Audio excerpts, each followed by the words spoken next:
Welcome to Field to Feast, where we profile Louisiana and its local ingredients.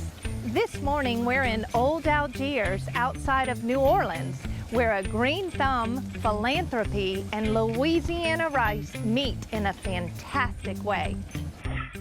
Field to Feast with Jennifer Finley is brought to you by the Louisiana Crawfish Promotion and Research Board, Louisiana Crawfish, ask before you eat, and by the Louisiana Beef Industry Council, beef, it's what's for dinner, and by the Louisiana Rice Promotion Board, think rice.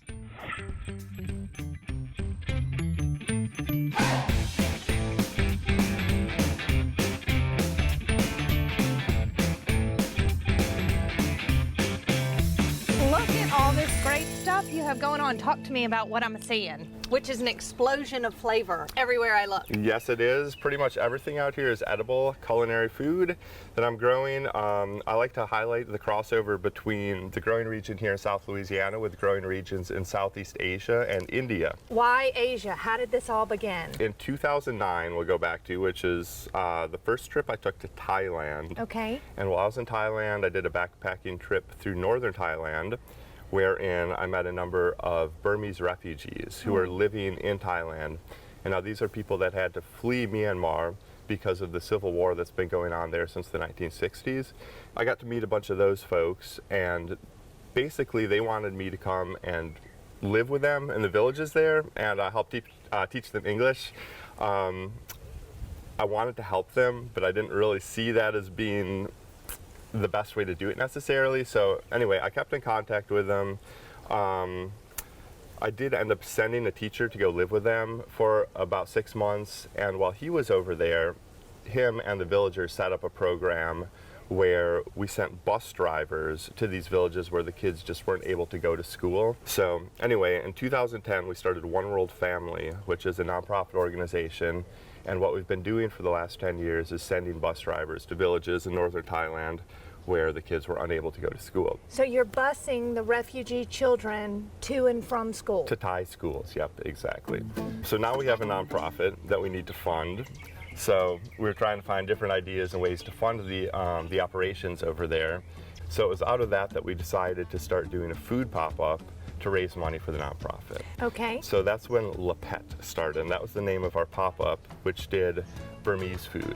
So today we're going to head into your kitchen and do a dish, and we're going to gather some of your local ingredients out here for this dish. What do we have going on with this bush? Great, so right now we're going to harvest some Thai eggplants.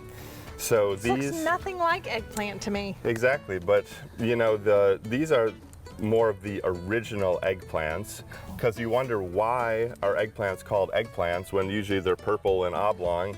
But this is the original kind of eggplant, which guess what? It looks like an egg. Where are you getting this? The seed catalog? Is that, Yep. Are you ordering these seeds? Exactly, Okay. yep. Yeah, I pretty much do everything out here from seed. I prefer doing direct in ground seed sowing.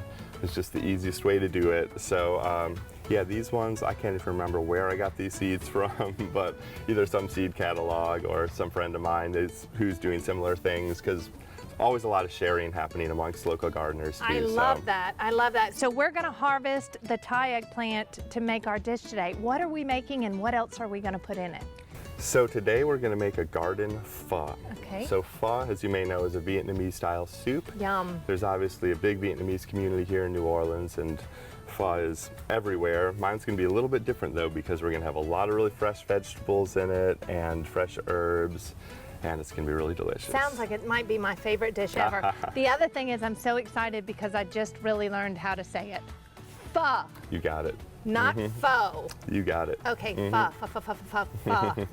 I got to remember that. I get it wrong every time. All right, well, let's get some eggplant and then we'll head to the kitchen. Sounds good.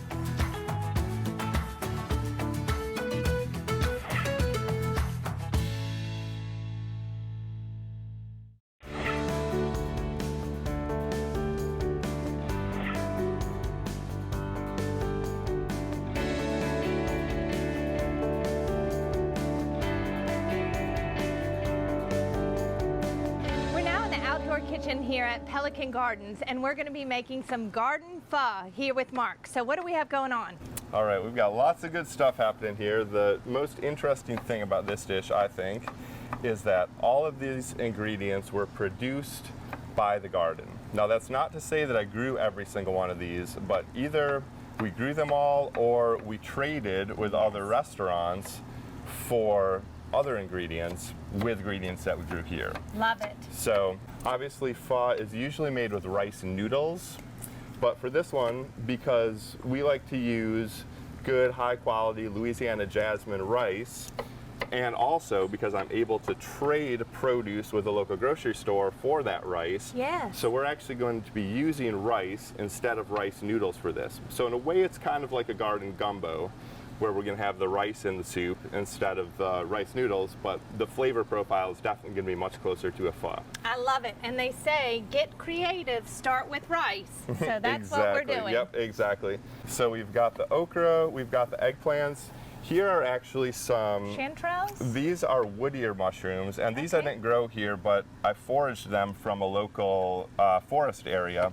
So you can forest these at various points throughout the year, and they stay really good. You can dehydrate them and they'll come right back up, and they're great in soup. So we're going to use some of those. It's amazing how many mushrooms grow wild It's around true. here. Yep, it's Yes. very true. Yep, and then here we've got some beautiful Mexican tarragon flowers that we're going to garnish the dish with. We've got some different herbs, like some really good mint. We've got some lime basil, not in here, but over there, and just some different herbs that we grew here. Here we have some roasted pork.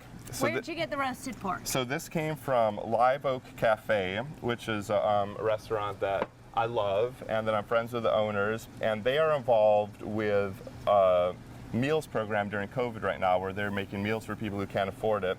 And they make about 400 meals every week.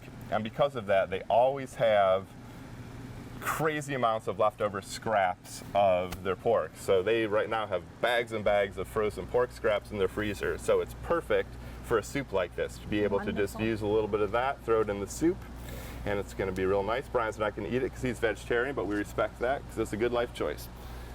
And over here we have Asian vegetable that goes by many names. I know it is Thai watercress, Okay. but this is just a really basic Asian style green that you see all throughout Southeast Asia. Again, it's something that's used in soups a lot, also used in stir fries, and I grow it here. And these are the limes. Yep, and I wanted to show you these. These are a really cool ingredient here.